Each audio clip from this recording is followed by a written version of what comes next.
We are live. They can see us. Music low. Oh.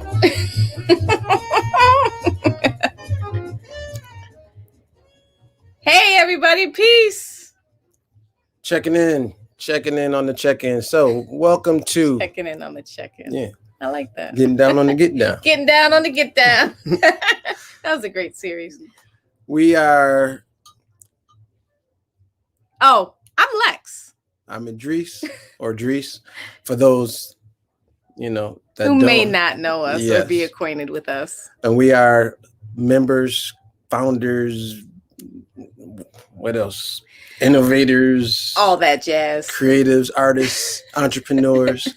And we together represent Eat Off Art, which is a platform, a mantra, and a hub for all things creative. Yes. And supporter of the arts, advocate of the arts, and artists and creatives. And we had a platform some time ago where we were doing podcasts, and we kind of strayed away from it a little bit. And now we have, together decided that we need to bring it back and really start connecting again, Yes. And this is our second episode of the Eat Off Art podcast. Our first episode was in December with Ms. Toshia Groves, also known as Roots Rock Rebel. And this month is the first podcast of this awesome year, because I'm claiming it. It's going to be amazing. It's 2021, and we're all going to be rocking. We're all going to be winning, and we are all so thankful.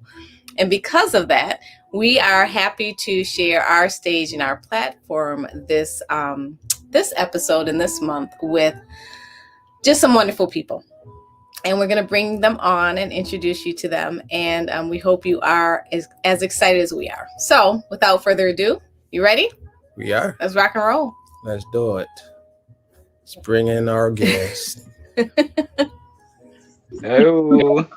Peace, mighty love. Hey. How are you? Oh, Great. Beautiful, wonderful. Yes. Doing quite nicely. Oh, welcome to this amazing Sunday in January of 2021. We're thankful to have you with us. Thanks for having us. Thank you so much. Thanks for having us. Absolutely. So, now, we never know who's going to receive this broadcast, right? Mm-hmm. However, we approach it as if it's, you're in our living room, and we just have casual conversation and sipping some tea. Yeah. So, Yes. we're sipping. We're going to talk about those teacups we're going to talk about the history of those teacups too today. So today we have, somebody told me, I remember reading a long time ago that when somebody gets to a status that when they have the before their name, like the whatever, or the like the one and only type of deal. This is how I feel with having Mama Gee on right now, because if you don't know Mama Gee, man, you would think that her name is Mama Gee, that just came to the earth as Mama Gee, first and last name. This is the only way I've ever known. Yeah. Only way I've ever known her, and she's an incredible staple in our community. A founder of dance troupes, dance companies, drumming companies, an educator, choreographer, dancer, creative, jazz and music enthusiast, and just an incredible supporter in general. Of especially of those trying to find their way. And so, Mama Gee, Yes, thank you for being with us today. Thank you for having me. You are the matriarch, and you have birthed some amazing children, two of which are here with us, but there are many. There are some. So thank you all for being with us. And Mama Gee, would you like to say a few words? We thank you for being here. Well, I just want to say thank you for having us and for doing the I don't even call it artwork. I call it art joy, for doing the art joy that you do. Thank you so much, and absolutely grateful, blessed to feel what I'm feeling right now with you all, especially now 2021 with all this technology and everything that you young people know how to do, and I'm still learning. But I appreciate it very much, and to have come through life as long as I have, and to be able to experience things that I have in my lifetime, to be able to sit here right now and look at a screen to see people in different places, all of us, but with sharing a spirit. We spirit ourselves like this. I'm just so grateful. I just want you to know that this little colored woman on the east side of Buffalo is feeling so much joy. And I would like to open it up now for Yanava and Jimmy to say what they have to say. Absolutely. Miss Yanava. I was gonna say, okay, pass off. Right there. Right. She was like, okay. So hello everyone. I share the same feeling. Thank you so much for having us all on here together. I think we all have our own individual journeys and stories, but us being here on the same platform to be able to express that, I'm super excited to have this opportunity. And I'm Yanava, if you don't know. Most people call me Navi. I'm the youngest of the 3 children that my mother has birthed. I would consider myself a creative, an artist, a dancer. I'm also an entrepreneur. I'm co-founder of Girl Gang Entertainment, which was solely created to provide opportunities for women artists, so photographers, DJs. We just didn't feel like they got enough light when we were in college, so that's when we first started. Now we kind of branched off into event planning and a whole bunch of other platforms, but that was really what meant the most to us, and that's where our platform started. So I've always been a creative in a creative home. I don't want to say I didn't have a choice but to be creative, but like, growing up in the house that we grew up in with music and dance and theater, being a Ujima baby, like all of that has definitely nurtured to who I am today. So I'm excited to have this conversation. Beautiful. Word. Beautiful. Pass it up to you.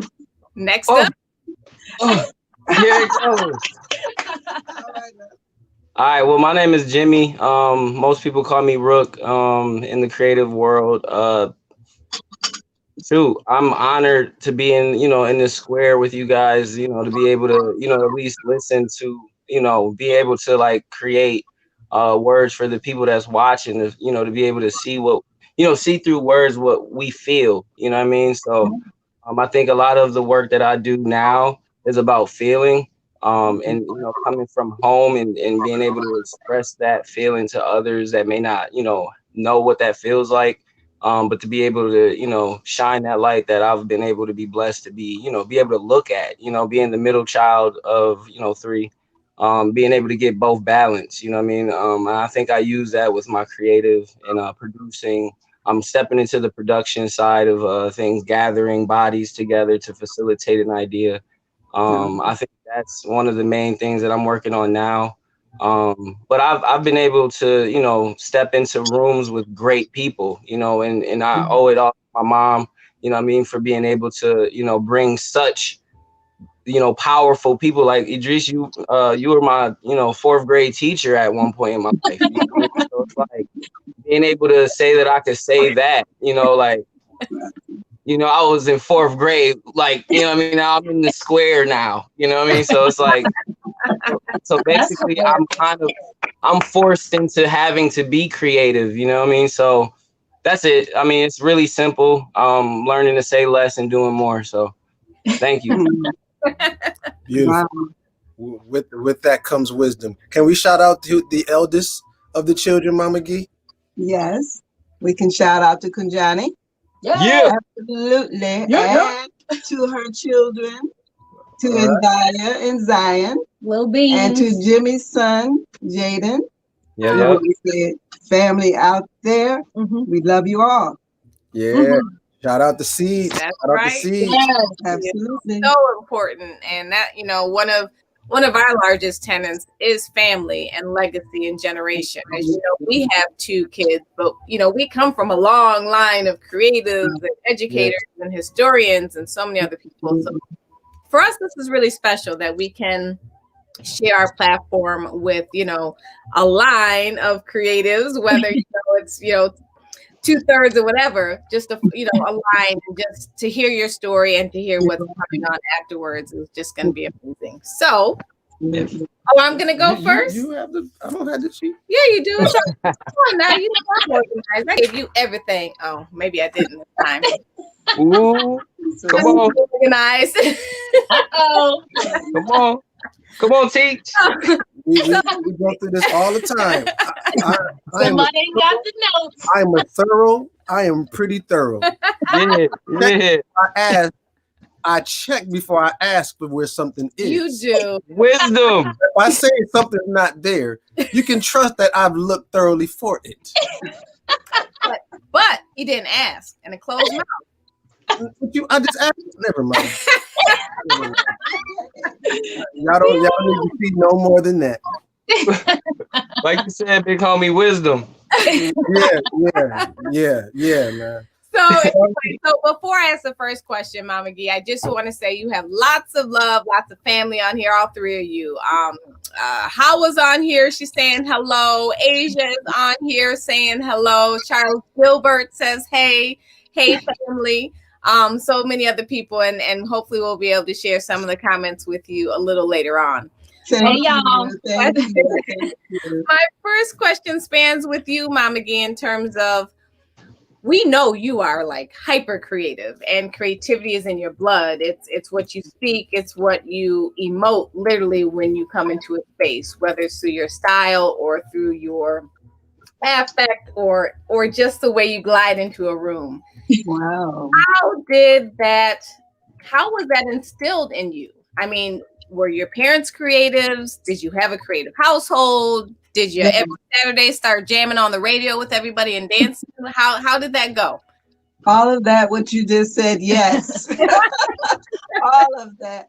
Definitely from just probably when I was still inside my mother, because of my father, my mother too. My mother played the piano beautifully, and my father being the first full-time Black DJ here in Buffalo. As you know, we had music all the time. And so I'm quite sure. In fact, my mother told me this story that when I was still a baby, that I used to cry every night from 9 to 11. So she would hand me over to my father, who then would bring me downstairs. Chances are, because I don't even think we had television back then, he probably was playing music. And I probably would cool out because I'm with my father and music. And no telling who he was listening to at the time. But I do believe that all of that was inside of me as just a baby. And as we got older, my brother, who made transition last year, God bless, and my two sisters, we used to entertain ourselves on Saturday night when my mother and father used to go out. They used to get dressed up and look real sharp and go to different clubs in Buffalo. And so we would be home and we would entertain ourselves. And we would put on shows for ourselves. And we called it lip singing, but it's lip syncing. But anyway, that's what we would do. But we did this and we thought everybody did it. And a lot of other people did do it. We were not the only ones. But I'm just saying, sweetheart, it was part of who we are, who I am, our family is. We come from a full line. And my father was also very artistic. He could take a pencil and draw. He could take charcoal. He did a beautiful portrait of our mother. And my sister has it now, but it's a beautiful charcoal. My father did some incredible work. And well, I won't even call it work. I say joy. He did some beautiful art joy. And I'm just saying, yes, absolutely, to everything that you had said before I started talking is absolutely true. And that hopefully, and I believe because I see the proof in the pudding here, that my children and grandchildren were able to benefit from all of that as well. And we were able to spill it all over into the community. And that's how we roll. Yes. Yes. So in raising your children, were you a parent that fostered that that creativity and whatever that way that creativity kind of came out? Were you? Yes. Yeah. Yes, absolutely. Yes, absolutely. So let me ask this. You fostered it as a parent, but what about, were you surrounded by people in terms of your peers who shared that same thought so that it was easier to foster it? Yes, absolutely. You two are giving me the answers before you even ask the question. Oh, thank you. You make it a little easier for me. I gotta reformat my question then. So here's a question for you. All right. So knowing that, I mean, I know a little bit about the community, you know, in the 70s, 60s, 70s, particularly from my mom and my dad always talk about it. Yes. Can you just touch on that for a little bit? What I mean by that is like the community that you all had as far as Black in the 60s and the 70s. The importance. Absolutely. Can you speak to that a little bit? Oh, I certainly will. I would love to. I'm going to mention this name, and hopefully it won't be a foreign name to a lot of people. The Black Dance Workshop here in Buffalo, New York. Right out, well, we didn't start at 11 East Utica. It started right down here. It used to be a Delwood Ballroom on the corner of Utica and Main Street. And right down the hallway, there was a studio. That's where Black Dance Workshop originated. Before we called her Carol Welsh back then, but Karyama Welsh Ashanti. She had looked out the window and she had seen it was an old post office there on Utica, which is 11 East Utica. And she had the vision then, a dream then to say, oh, I'm going to get that spot and we're gonna work out of there, which we did. Yeah. And the first time I had ever seen the Black Dance Workshop, I was a senior in high school. They had done a gig at Buff State. I saw those sisters dance and I said to myself then, I'm going to be with them. That's what I want to do. And I'm going to work my little narrow hand behind off. And I'm going to get out there and dance with them, which is what I did. And they gave me all the inspiration and all the enlightenment and the technique to do that. And so when I went away to school in Boston, Massachusetts, I was able to take that with me there and was able to do what I did there. And it really was based upon what I was seeing here in Buffalo, New York. And it was a very special time. Very special time here in Buffalo. I would love for you all to have been able to taste that time because it was very delicious.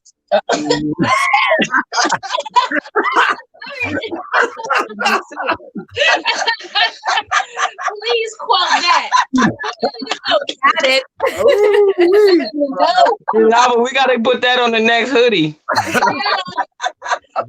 get a taste. Yeah. Yes. It's the truth. It's the truth. Wow. So one of the things we talk about, like even with our children, is like, because I have a little bit of background in education, and one of the things that we talk about with our Black youth, like you're sitting with your seeds, right? 2 or 3. And so you knew what had to be poured into them. You knew what you had to be exposed to. So we talk about exposure a lot. So the fact that you were exposed to something like dancing at this Black Dance Workshop, inspired you and gave you something to aspire to. Yes, absolutely. So can you just talk about like your philosophy on exposing, you know, not necessarily, well, particularly we talk about us being Black. Talk a little bit about the importance. Do you find the importance of our children having to be shown and see something in order to aspire towards it? Well, okay, I hear you. I'm thinking that I think it comes from the way we eat, the way that we carry ourselves. I mean, before we even hit the stage, all right, there's just a philosophy of excellence. There's a philosophy of doing the best that you can. It's a philosophy of humility and understanding that nature is very, very essential to what we do, and to be able to listen to nature, to be able to keep your eyes open. And it's important to listen, because when you hear Train playing the way he's playing, when you see sisters dancing the way, or brothers dancing, you know that it's moving like trees, and there's just a quality of that you instill in the home. It's not just about being a performer. You don't want to. You can build up to that, but the knowledge comes from your everyday living, how you deal with each other, how you show respect for your elders, how you show respect for your family, how you show respect for the food that each and everyone is eating, how you say your blessing before you even eat. All of those things are carried over when you finally do your art with joy, do your sketching, do your performing theater, be it dance, theater, whatever it is, but you know that that's inside of you. And then when you have a wonderful teacher, which I have been very blessed to have had, to be able to bring that out. And then you see the beauty of how all of that you live every single day is able to come out, man, and we're able to do it in a performance. And it's just a wonderful, beautiful thing. That's beautiful. That's Can I entry. just say, as you talk, I just feel the movement, and I just want I'm just over here like your words, because all I hear is melody and song and love, and it's infectious, and I love it. Yeah, I love it. I don't think there's words for it. There's not a word for that magic, so it's kind of hard to explain it. You know what I mean? Like I came from it, and I'm still trying to figure it. Right. Like as the part, like I'm still like, Ma, who are you? Right.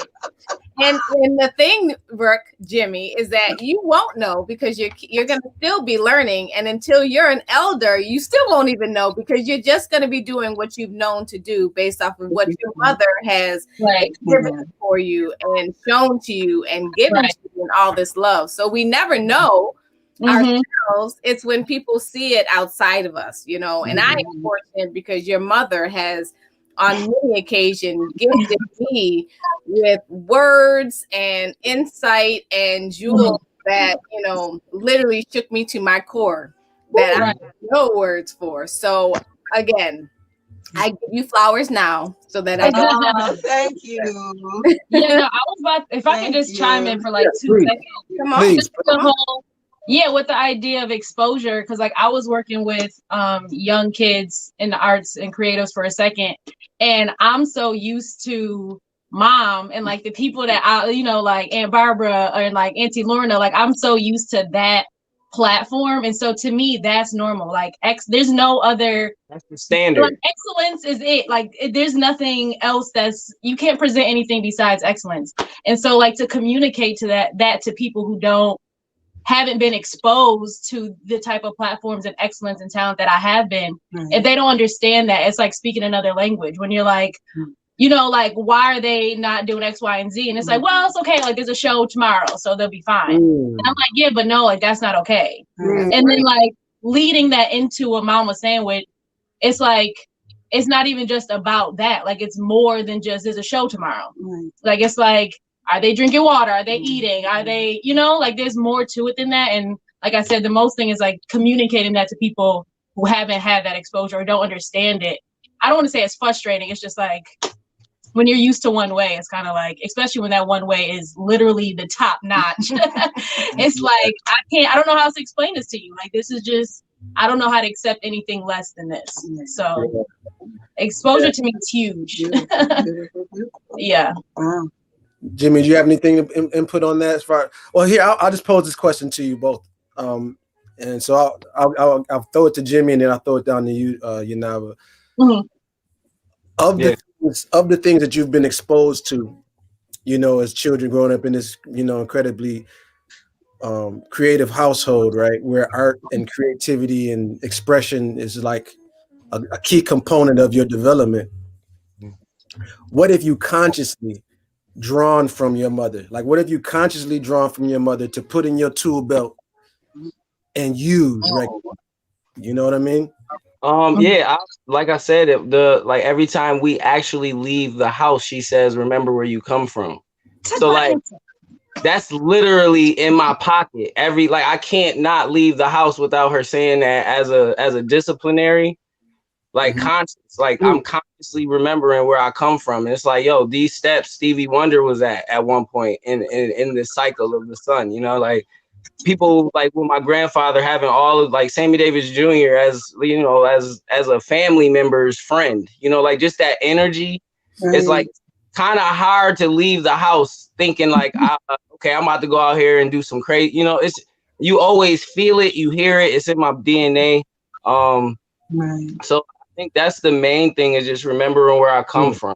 And I think that's important, man. Yeah, because it's like, it's not even only like, it's like I remember where I come from, but it's like what is another offspring of myself that thinks this way is gonna think, you know, it like 30 years from now, you know, like I'm the person that this other energy is coming from. Yeah. You know, I'm that one. Like it's my turn to like actually explode that energy. I feel like every time I leave the house, it's a checkpoint. You know, it's like go to mom's house, refuel my creative energy, and then go out into the world and then just dose the world with that light, you know. And it's kind of like, you know, and it's a lot of dark rooms, you know what I mean, like out here, you know. So it's like it's cool to have a home base, to be able to like foundation, so that I come home, I go to my mom's house when I'm like feeling low and come out feeling, you know, okay, I can go conquer the world, you know. So like it's kind of like going to the house to pull energy, and I put it in my pocket, and I go give it to people that need it. It's your charging station. That's it. Yep. Right. Navi? Well, he kind of took my answer, but wait, you are the youngest, right? You're the youngest of the three? I'm the youngest, yeah. All right, go ahead. That's why Navi, she's the youngest of three. That's why she's, you know. Listen, we here. But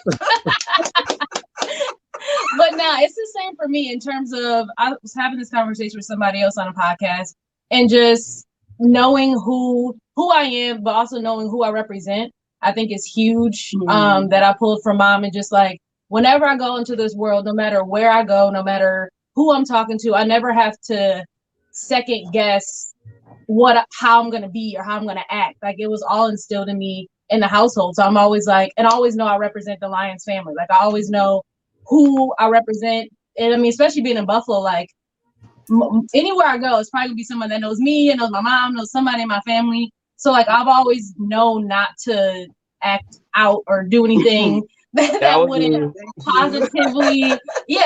positively represent my family. So it's like that was such a huge takeaway in terms of like, remember where you come from, remember who you are, remember the family you come from. So like I said, no, I never have to be like, should I do that? Should I? Like I know how to act, I know how to walk, I know how to be, because I don't have to second guess it. It's always been part of who I am. But I gotta add to the world, and everybody is watching too. You gotta remember, I was the one that got more butt whoopings than Yanava, so she got to see, you know what I'm saying, what not to do. Hey, there's always got to be one that comes before the others. Right. And also, I didn't do nonsense. So that's what I'm saying. I can speak to that. I mean, we have a son that, you know, we have one that came first and one that came second. One that came second was able to go, yeah, I should not. and if he didn't, then I'd question how wise he was. Right. So your wisdom, you already know. So Mama G, where did you pull that phrase from? Not necessarily where you pulled it from, but why do you feel that was important for you to impress upon them? You know, to have that as a you know, as a holding card, you know, so to speak, for them to always reference to. Because I had been out in the world, and I got a chance to got a taste of what was out there, and I had to make sure that my youngins as my father would call us, Come a on, young, Mom. okay, would know that they have to have some. It's like a warrior would have to have armor. When you go out into the world, you have to have some form of armor. And so that's really what it was. And I just want to add this too. I know we're saying some wonderful things, and I appreciate all of that, but know that there's that other side. You know, there's a lot of sadness and sorrow and so forth, but and art has always been good medicine. It has always, and even in my darkest moments, and I've had them, art has always been there to be able to bring me up, bring me out. And so I always feel an obligation and a respect. And as you had said too, my friends, now I could mention the Tanju Baladi Cassell, who's a member of Sweet Honey in the Rock. I'm saying that being able to put her music on, a lot of times that would be the reason why I felt better that day. She might even call me on the phone. I mean, we talk and talk and talk. But I'm saying to be able to hear that sister sing, or to be able to see so-and-so dance, or to hear somebody, or look at one of your paintings, you know what I'm saying? There's a beauty and a power in art that is reason why we're able to survive as long as we have. Why else would it have the carvings and the paintings on the caves from so many years ago? Because people knew. I know they did. I didn't talk to them personally, but I'm just saying they must have. It's in there. It's in there, and it's in there. And then we have the responsibility of putting it out there.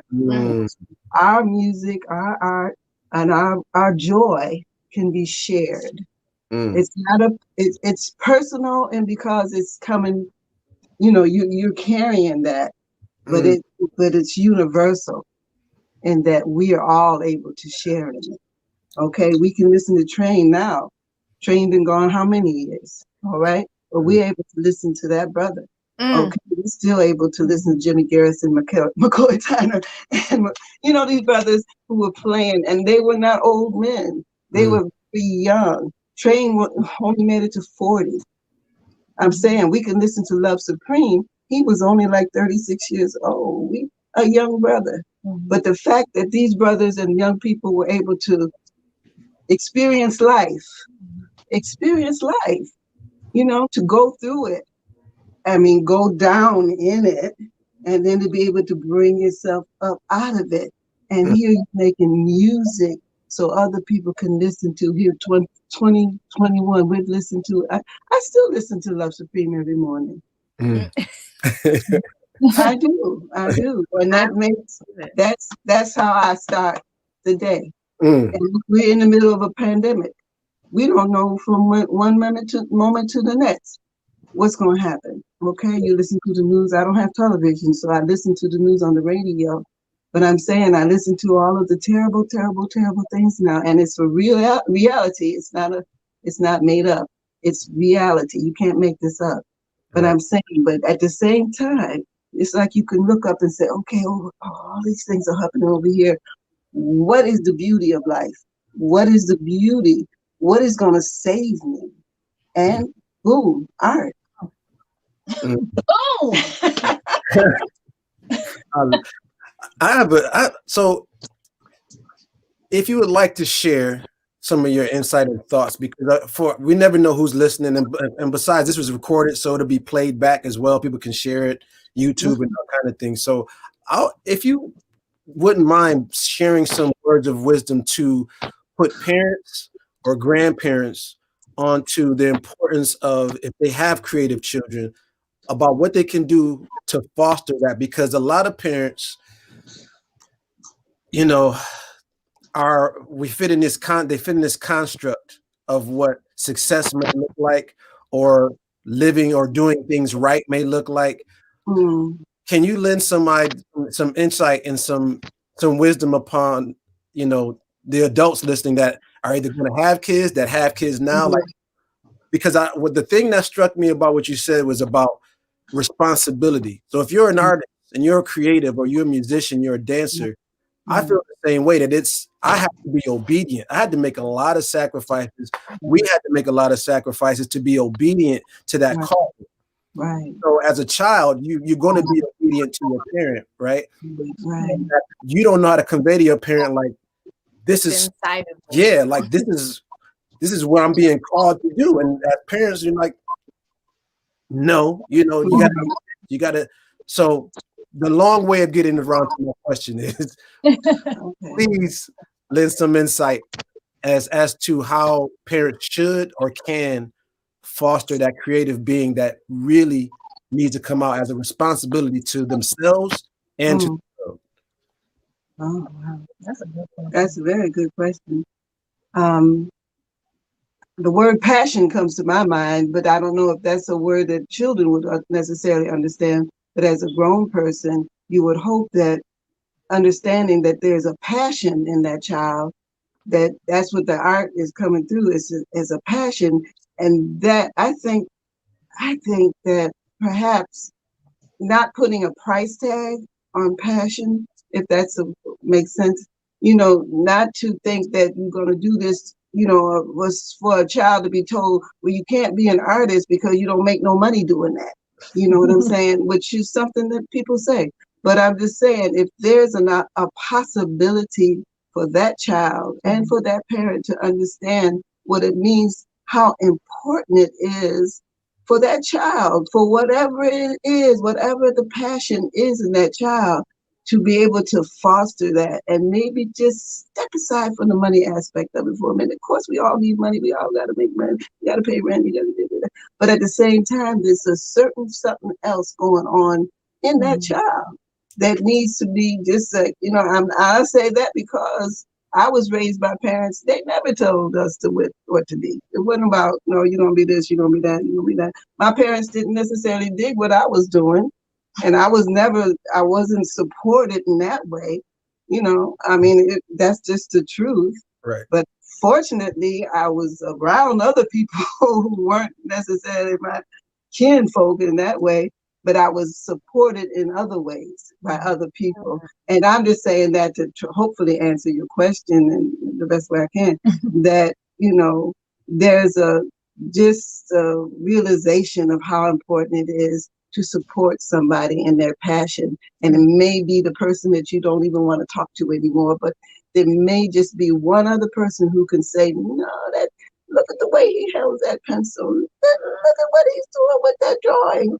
Look at that. And just those couple of words might hit that child's ears and just say, oh, I can do this. I can do this, and then they can go out and see beautiful paintings that, people who have done work. I'm looking at you right now. I'm just saying, to know that you were a little boy once, you were just a little child once. You had something inside of you that this come out, but it was that little seed that was inside of you that made that happen. And I can use the word passion because I'm not familiar with another language to use another word that could maybe have that same idea in mind. But as far as I'm concerned, it's passion. Okay, we can have physical passion with somebody, be lovers and everything like that, which is all good. But at the same time, you got a piece of paper and a crayon. Okay. Bars. So greatly to our community and the fact of the village, which I know a lot of us unfortunately have strayed away from, but maybe not your parent that encourages you or supports you, but it's someone in your village who recognizes that spark, that they see when you're doing something, and actually, and knowing that they have the responsibility to tell you, I see you, or I see your art joy, and I see the things that you're doing. Keep doing it. So then maybe at that point, the parent may say, you know what, maybe I am doing something right. Absolutely. Yeah. Responsibility. Right. Absolutely. I'll throw this to Jimmy, then I'm gonna come back to you, Yanava. Okay. Talking about, so I asked your mom about, you know, the importance of like how to foster that in children. So both I've seen both you and Yanava foster creativity, dance, music, what you name, film, photography. I've seen you both in action working with youth. I just want you to speak to whether you find that rewarding when you're working with the youth and inspiring them, because the youth you're working with, particularly Jimmy, I've seen you influence probably a generation or two of dancers. Yeah. That look up to you, you know. So I want you to just speak to what that means to you as because you may not call yourself an educator, but during that moment when you're working with youth and you're pouring into them what you have, that's education, because you're pouring and you're pulling something out of them. So just speak to what that means to you as a person, as an individual. That's good. Wow, yeah, that I've been thinking about that the past couple of days too, actually. Like, it's more of a, like I said, it goes back to the home. You know, it's more of a brother, sister, you know, big brother, little brother type of mentality, like kind of like reforming the tribe that was lost. You know, like that's how I feel. Like I'm sent out. I leave the house sent out on a mission to find my tribe again. You know, like literally, you know what I mean? Literally teach me more than I teach them, you know? So it's more of a battle between, I think it's about the listening, like Mom said about the passion. Like, passion brings you to people, you know, that have that question, and then you are the person they look to give them the answer. So I've been able to in positions to try to give them the answer, but I make sure that they're the ones asking the question and trying, you know, and answering their question, like they can get their individual answer. You know, with me being able to be in that realm, I think it's more of just being in that space and creating that home vibration for them to find their true self. Because it's not like I'm teaching them anything. It's really just kind of, I feel more of a guide. Like I'm kind of guiding them through that confusion I was, you know, like I said, Mom, like you know that for a fact that you're the, you know, the center of my questions. Like you're my question center, you know, when I'm sitting at the Oracle table and I'm like pouring out the bad and the ugly and the good and the bad. It's like, I feel like that student asking me that in the realms that, you know, like it's like a switch. So it's like, how can I be my mom in a situation? That's beautiful. You know, and not knocking, you know, and for a long time I was looking for that male role model, you know, to kind of like have a mentor position, but I feel like I'm learning as I get older. I think it's not the male figure that I was looking to be meant, you know, to be that big homie. It's like it's the village. It's a whole bunch of y'all. Yeah. You know, I'm looking for one. It's like a whole bunch of like, you know, OGs, you know, so it's like I don't know. I feel like it's kind of hard to not be able to play that position of home to them and being that big brother, little brother. And like even in the dance community, the structure of how Crump was when we grabbed it has that home feeling too. So most of the photographers and videographers that are out here from Buffalo, they all started from home, which was Crump. You know, they transitioned and went on and did other things, you know, dance in another way, you know, but the foundation was remembering where they come from. So it's like, it goes back to home. It's like eating dinner at the in the kitchen, which we still do, you know, little small things. So like trying to using that mentality in schools, you know, even fighting the systems that they have, you know, it's kind of hard having that home mentality going into a different system as well too, you know, bringing that home system into a different system is kind of like, but you get that, you still get the, you know, you find the heart out of that. So yeah, just passing that love. That's pretty deep. I like the fact that you made the connection between, because you already, both of you remarked on remember who you are, don't forget who you are, right? That's your carrying card. That's home for you, right? So you explain like how difficult it is for somebody to always keep a piece of home with them in the system that cares nothing about the home. Like you have got like this conformity that you have to do. Like, this is the way I express myself. No, the system says you got to express yourself this way or whatever. So thank you for bringing that point up. Navi, I've seen you in action with these young ladies, man, with some young Black ladies, you know, that need guidance, that, you know, that see you as big sister, that see you as Auntie Navi, that that kind of see you the way that we see, Mama Gee. You know what I mean? You're also in that path as well in the work that you do. So just speak to, if you can. It's not really a question, but just speak to the experience and the importance. Like, what kind of jewels are you finding? Are you finding reward? Are you finding fulfillment? Are you finding joy? Because I know that you're going to find frustration in it already. I'm very familiar with that. So this speak to, because you still do the work. I see you do the work so remarkably and so beautifully of how you reach them and you show compassion in the work that you do. So just speak to it a little bit. Thank you. Yeah, so I think I definitely find it rewarding. I definitely something that comes natural to me and authentic and genuine. And I think that's why people have seen me in that light and be like, this is something that brings her joy, makes her happy.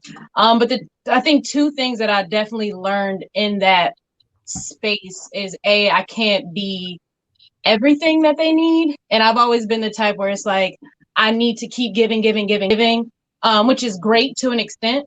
But really kind of taking a step back and realizing who I can be in a relationship with each individual young woman, and like just kind of focusing on that, because one girl might not need the same thing that the other one does, and kind of if I overextend myself on both, they're neither of them are going to get what they actually need. So I think after working with so many youth, after a while, I kind of figured that out, and that maybe not all of them even respond to me the way that I want them to, and that's okay. But as long as the ones that I am reaching out to that do connect with me, to really give them the attention and the time that they need. And then the other thing is, there was also moments, I think, as like a young entrepreneur, a young educator and kind of role model, there was moments where like I felt if I didn't have the answer that wasn't okay. And I was like, no, like it's okay for you not to have the answer. But then also from like the OGs in my life, like mom, and like I keep saying mom, Auntie Lorna, Aunt Bart, like those are like my top OGs. I always kind of felt like I wasn't there yet. Like I always felt like it was like there's somebody before me and then me. But then I'm like, no, like it's your time now. Like it's your responsibility. Like you have everything you need to be in this space. Like don't try to push it off to anybody else, because you are the next generation. Like, and I think it's just because I see them in such this huge light that I'm like, I'm not there yet. But no, like they started where I am at some point and now grown to be where they are now. So I really had to like take time to be like, okay, no, but this is your responsibility. You have everything you need, and just be confident in yourself and make it happen. So we just talked about that. Yeah, I'm like, you're dope, and I would like just do it. Like you have everything you need. Just it's really just being confident in myself and being like, these girls need you. They tell you, girls and young guys, they need you. If you don't know the answer, that's fine. Find it out somewhere else and like give them what you can. And honestly, most of the time it works out. So yeah. Well, you know what? I'm going to just pull out. When I listen, I just pull out things that just, the nuggets that stick with me most. And so I applaud you both, all three of you, obviously, to take the responsibility. Mama said earlier, like there's a responsibility. So to take the responsibility to kind of look around and be like, I guess I'm it. Like, I guess I'm got to do this, because that's one of the things. And by the way, let me say this, take a little break. Nasafi is on. She sends her love. Oh, nice. Drea's on. She sends her love. Yeah. Yannick. What's up, Someone Yannick? says, hey, Mama Gee, I live in Ohio, but spent my summers with my grandparents on Laurel Street and also Northland Avenue. Okay. Her screen name is hey. Okay, Mom.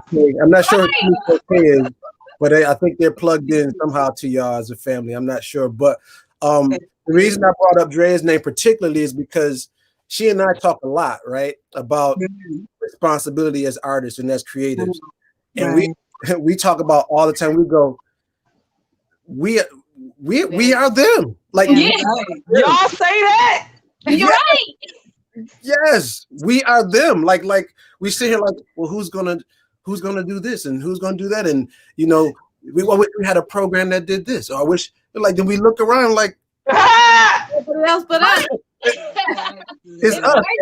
And then what happens, which is beautiful, is that without a baton being passed, so to speak, you know, it wasn't like Mama Gee said, "Hey, I want y'all to do this," and here, you know, or the late Lorna Hill said, "Hey, I want you to do this," or you know, my dad, my mom, her mom. Like, it wasn't this necessarily like this donning you with this purpose, but the beautiful part is when we see our elders, and they go, they go, I see you. I see you. Or they say it's about time. Yeah. So my question is, I told you I got a long ways around the questions. But no, that's cool. So my question, you know what else? I will interrupt you. But I just want to say this while we're on the subject right now. As an elder, I am so grateful to learn from you all. That learning never quits.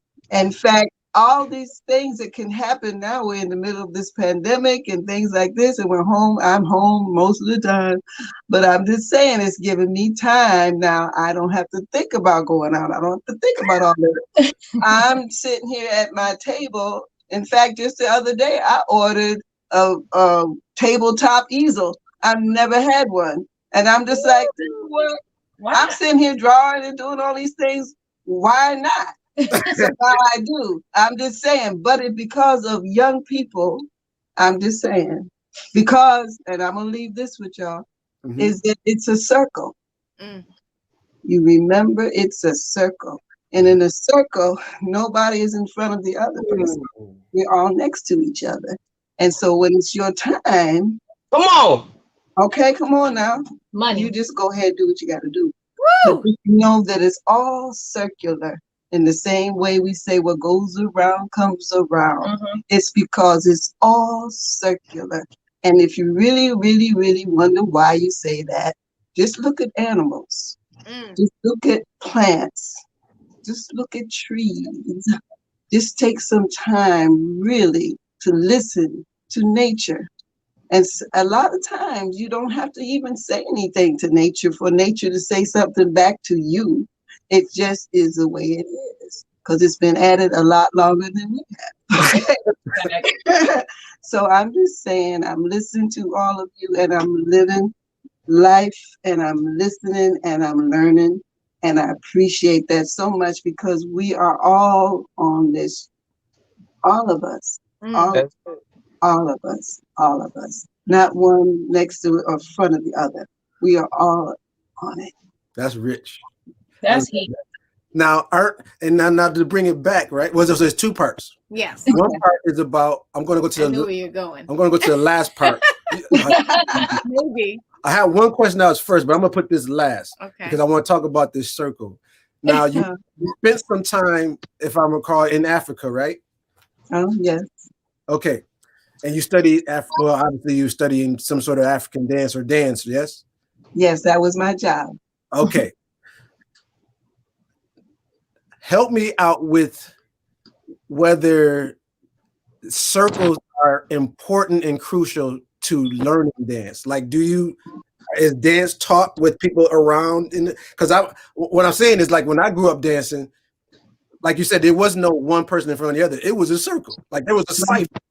Right? Exactly. Yeah. So that just, when you said this whole circle thing, it just made me go, wow, like this is part of our DNA. Why we just being in circles. Like, you know, I think of African dance, I think, and I'm like, we're in circles, we're in drumming circles. Like yes. The crump circle.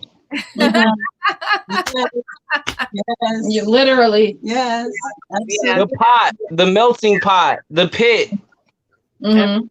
the cycles, That's beautiful. the remembering where you come from cycle. That's it. That's it. That's beautiful. So in Africa, did you experience? Did they do it in circles as well? Like, did you? That's something. Yeah. Yeah.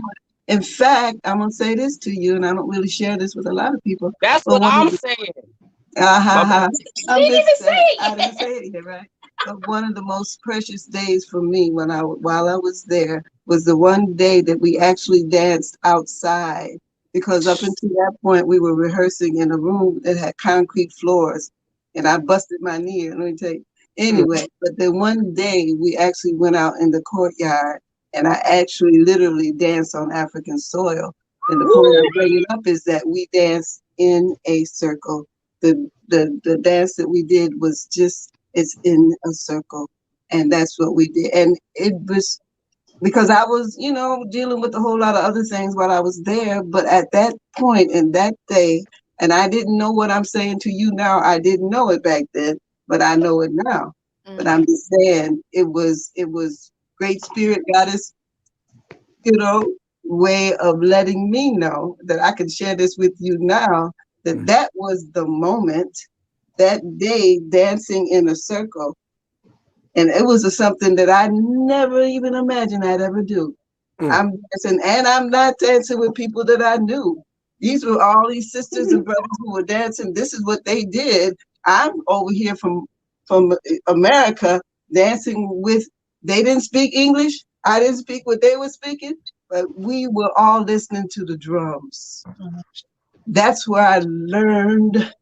I had learned something when I was still in Boston, but I learned it most definitely when I was there. And it was a blessing. And I mean, so what I do when I come back to the United States, I'm just like, I gotta share this with y'all. I just want y'all to know how much I love this. And I want to be able to share it with y'all. And that's, okay. Beautiful. Beautiful. Okay, that's it. Yeah, I love you. I love you. I love you too. She's such a bean. Yeah, that's what I'm saying. Things in me I haven't talked about. Yeah, this is all like, as y'all seeing this, y'all. This is new for me too. Wow.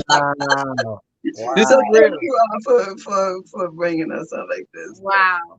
Well, as I'm seeing in the comments, you were a big part of a lot of villages, or the village of Northland. Charles Gilbert says hello. And, he said the village of Northland made me, and Mama Gee was a big part of it. Yeah. Deborah Long says, my sister, long time friend. It was creative energy I always felt in the Lion's Den growing up that is a reason for my love of the arts, particularly dance. Yes.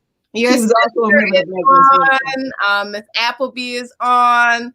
I mean, you just have so many people showing you love, and Yanava and Jimmy, I really hope that you are able to show Mama Gee the comments from Facebook and YouTube, because they are plentiful, filled with love. People are just so thankful for your wisdom and everything that you have to share. I don't want this conversation to stop. Yeah. But I mean, it's at the 1 hour mark, but you know how we can go. We can always go. We have already talked an hour? Yeah. I told you to go fast. So but we can always talk longer. Yeah, so this is what we'll do. Because I know I have a lot of questions. Yeah, so ahead. We'll try to condense our questions down. Like I told you already in advance. I asked her, I'm a poet, man. So I mean, always. So I have a long way to get the question. So what I want to do though is I want to ask a few more questions. Go around the circle, Jimmy, Yap, Yanava, and then Mama Gee. And then we want to open it up just for a couple, because there may be some people that have some questions that are watching as well. Yeah, so if you all have questions in the chat, type them in the chat, whether you're on Facebook or YouTube, and we will definitely ask. Yeah. Nice. Wow. So what I wanted to ask, do you want to remember your question? Maybe. Ask your question. Okay. So my question is, you talked about, just during this time, how you've kind of gotten back to your practice of art joy and how you taught a table easel. I want to talk about what you have on your sweatshirt. And if you could give us history and let us know where that came from and let us know where it's going. Bless your heart. Bless your heart. Thank you. All right. I'm going to bring this up to you as a matter of history.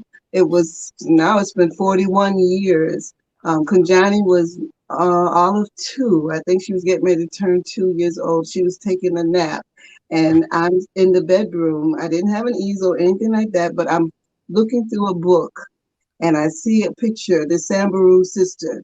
And I'm looking at her art, her beadwork. And it was one of those moments where it's just like, I want to draw that. It was a challenge to me. I've always loved to draw, but that was a challenge to me. You know how it is. You see something and it just snatches you like this. That picture snatched me like that. So while Kunjani was sleeping and Emile was in the kitchen doing whatever he was doing, I took a piece of paper. I didn't even have a official sketch pad, I don't think. It was just a piece of paper. And I sat there while Kunjani was sleeping and I did the best I could to replicate this sister that I looked at this picture. Now, being how I am, I did that. And then it just was put away in a drawer. Literally. I never thought about putting it up and never framing it until Yanava saw it right before my birthday.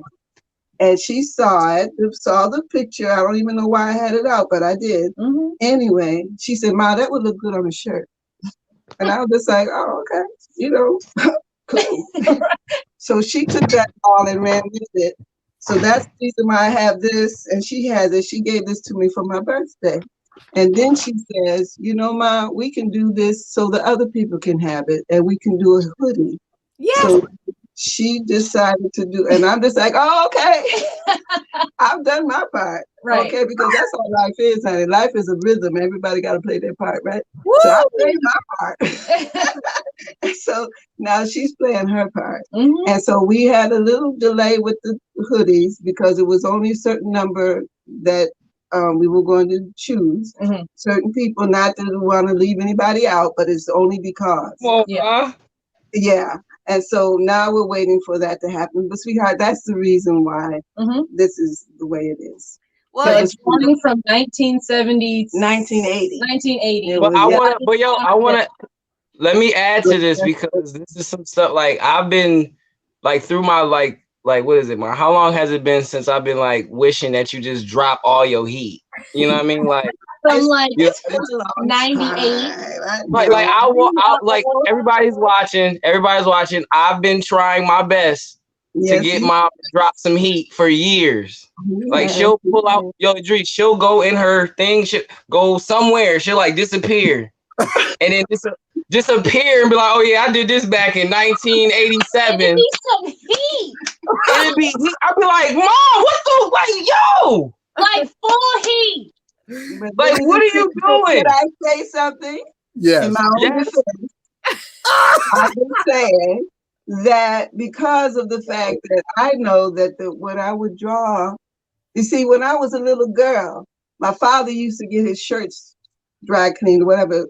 He would get them pressed and they would come home in a box and he would open the box and put his shirts away, but they were put in plastic. But in between the shirt was a piece of cardboard.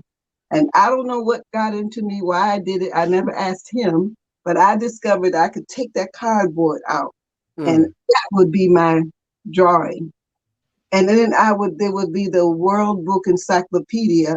And I used to go behind the sofa with my little piece of cardboard and I would open the encyclopedia and look at pictures, and look at something that was, oh, I'm gonna draw that. So that was my actual training, self-taught, what you want to call it. But that would always be something for me that separated me from my brother, my sister. I don't want to deal with them. They doing all that over there. Okay. I had my pictures and my pencil and I would sit there and draw. And so then when this came up, And here I am now, a mother, okay, living with Emile. I mean, it was a whole nother world for me. But at the same time, art was always, as I said, good medicine. And so no matter what else I was going through, I could always take a pencil. And I wasn't like I wasn't a painter. I didn't do paints. I do pencil work. And I working on it. You working on it. But all I'm saying is and so I never thought of it. Oh, I'm going to show it. I'm going to show it how to show. And I'm like doing it. Okay, it's done. Put it back in the drawer. Well, I found that bad boy. Yeah, everybody out there is still in her drawer. When she was 6, she still has it, and she might drop it in 5. That's amazing. Well, as you said, earlier in this interview, you said that art is good medicine. That's so right. That's so that totally explains why I'm like, I'm not doing this to show anybody anything. This is right. I'm going to my place, my solace. Yeah. When I come out of it, right? Thank you. Thank you. Exactly. What I want to ask is, when we're talking about circles, so I'm coming back to what I'm talking about, because Alexa and I talk about legacy a lot. Okay. And one of our mantras that we share with ourselves all the time, and we try to instill this in our boys. We got some work to do with that still. However, it's one of the things we always share is like, live now how you want to be remembered. Right? Oh, good. So doing that, another part to that, because when you live now how you want to be remembered, the way that you behave, the things that you engage in, leave artifacts, but we call it art of facts. Right? So you leave an art of fact, the fact that you have been here. And that's so can you speak towards legacy, like your legacy as Mama Gee? Like, what does that mean to you? Like, are you obviously we're still, like you said, education always continues.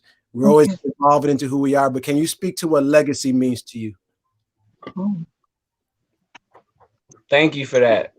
Okay, rolling up the sleeves. She was like, woo! He's like, this boy didn't ask me what. I know. Well, oh man, because I've been thinking about that a whole lot. I mean, not because somebody asked me, but I'm just thinking it because I'm washing dishes and I'm washing dishes. You're a legend. Okay. That's a very good question. I like that artifacts. I like that. And I quite honestly, I think about all the things that are around this house. Once I'm gone, I'm thinking that will be my legacy, because I have drawings, I have writings. Fortunately, I have one thing from Danceville from 1977 where we danced Black Dance Workshop. So I do have that. I don't know, sweetheart, other than the fact that, I've been able and been blessed to be able to be an artist. And I think that would be my legacy. Your legacy is, well, I'll answer it for you. Your legacy is very deep, secure, and profound. Yeah. Because 2 words, when you say Mama Gee, like there's nothing. Your resume just, your resume opens the door. Yeah. You know what I'm saying? Like, it could be a private anything, and it's like, who? No, we are closed. Oh, Mama Gee, open the door. 2 words. That's it. Yeah. So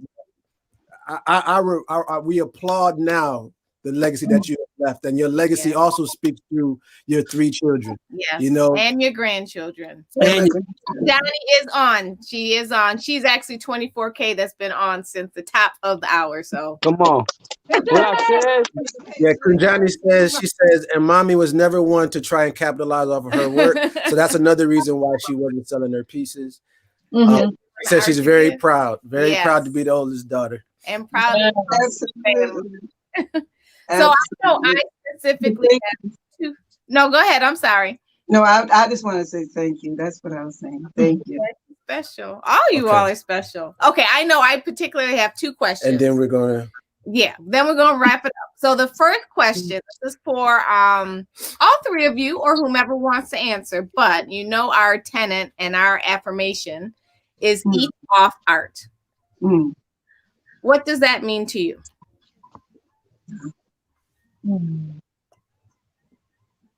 Give it some time. You don't have to, like I said, you know.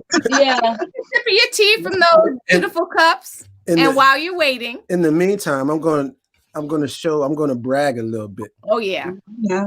So I'm gonna show this first. Your cards. You notice whose handwriting this is? All right, come on. We have a few pieces. Yes, of Mama Gee. And if you've ever been fortunate enough to get one of these, if you ever get one of these in the mail. Turn to the back. Oh man, you gotta get one of these in the mail. Only select few get it. You ain't, man. Wait, Idris, what does it say in the inside? What's that one? Thank you. It just says thank you in her handwriting. That's it. I just want to thank them for being so generous with this. And the things about those cards, I don't know if you guys get the same blessings as I do, but like those cards come to me in my mailbox the day and the moment I need them. Yes. Like I'm hurting. I walk in the house and it's sitting on the table. It's just there. It's like I'm like, I look around like, yeah. Literally. Well, to answer the question now, because it was posed to us about eat off art, right? Okay, Mom. I'm just saying, it just came to me while we were listening to you. I believe it's nourishment. Leave it there. You got it. It's done. We don't even need to answer. Kill off. Mom Dukes has spoken, y'all. Y'all heard it first. There's nothing I can say. Thanks for tuning in. All right. We'll talk to you guys later. It's a wrap. Right.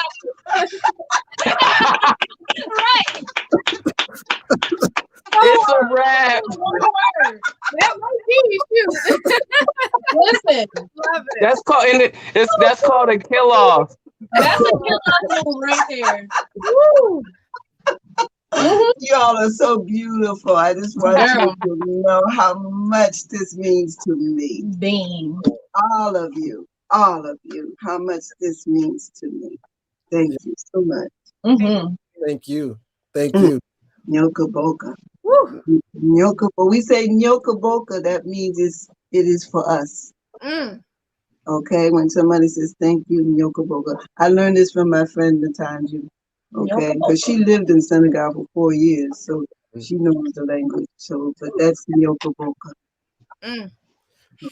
Well, like I said, we probably have to have a part 2 at some point because we didn't touch. We talked about meaning of legacy, contribution, contribution to community, to children.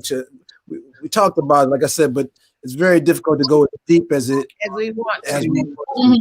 Such a short amount of time. Because as people as you've been around your collective, your circle at one particular time, some of it, have transitioned on. However, their work is still here. We talk about Bobby Emile, we talk about Lorna Hill, we talk about like people that Alexa and I were the next generation under, because our like we highly regard you all, we appreciate you all, and for showing us the way, for showing us the way in a way that was very, what's the word? I guess the soft loving and a soft guidance, the soft guidance. It wasn't. But give us that little, tap if we need it, or that little bap if we need it.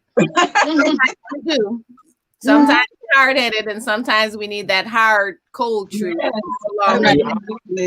loving hand. And that's a very good word. Yeah.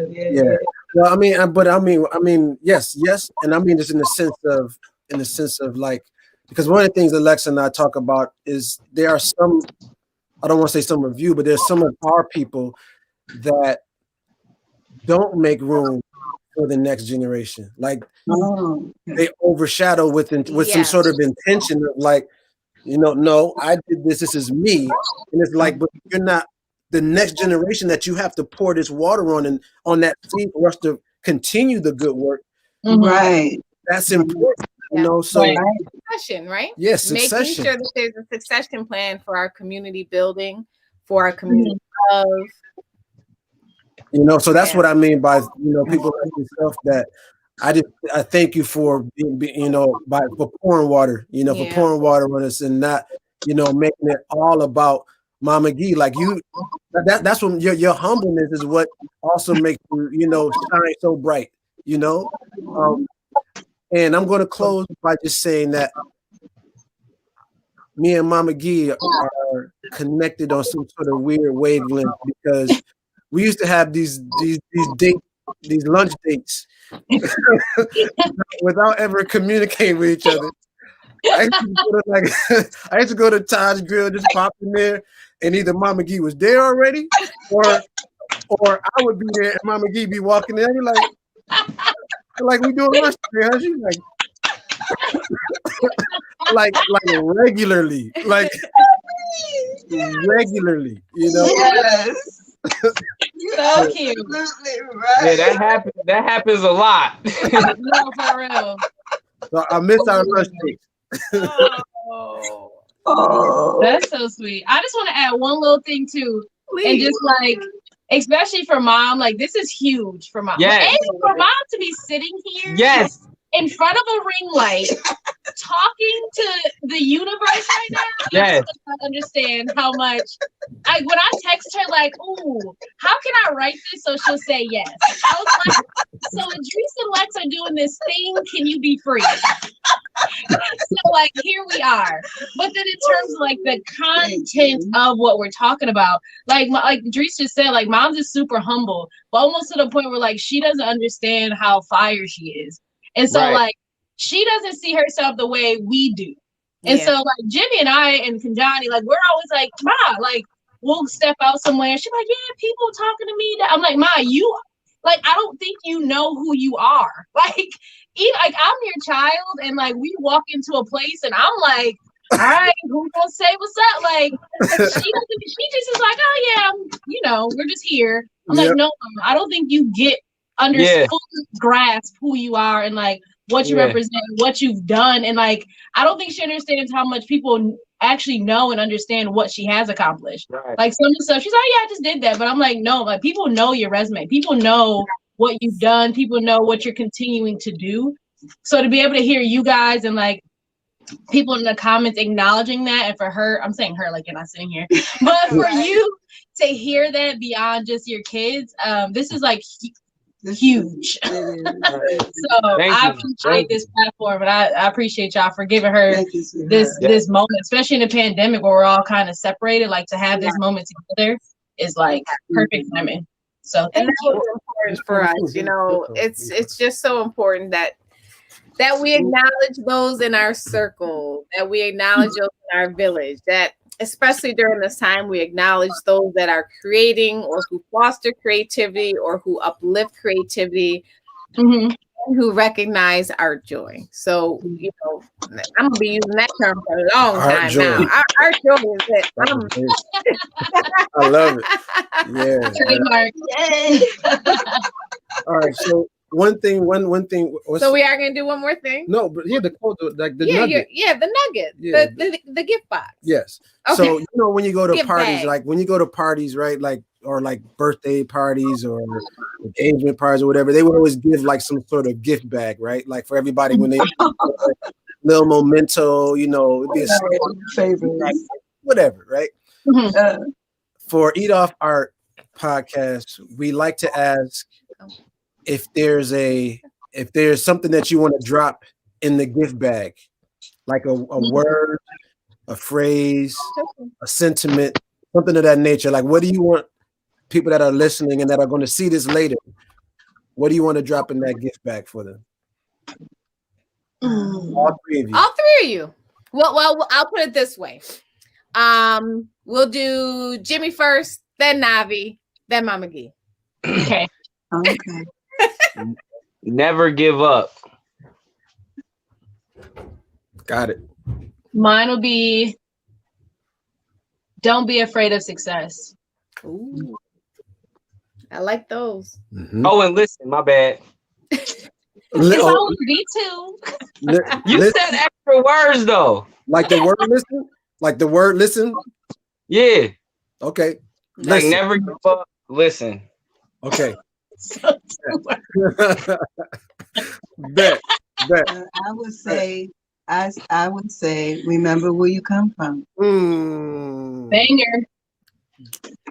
Y'all just got the jewel from the Lion's Den. Hey. That's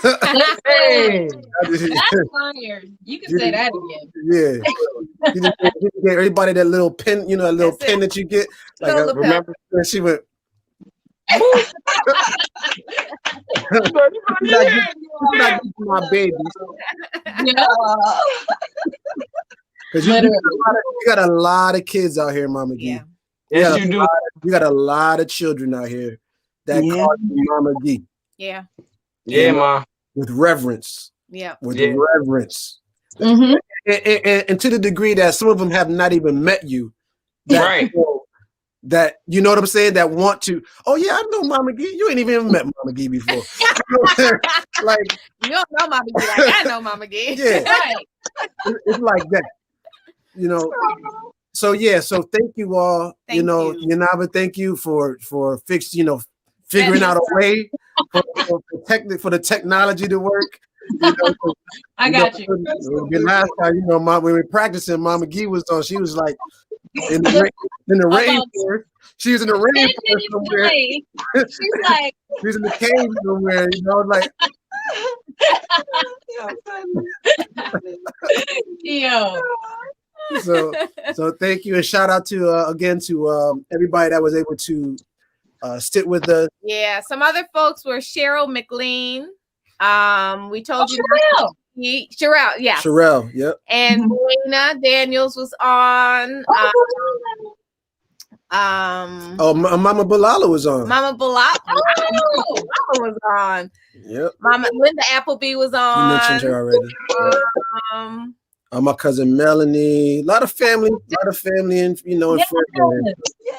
Thank you. So we were glad that we could bring you to this platform so they could see you. Oh, thank you so very much. Mama.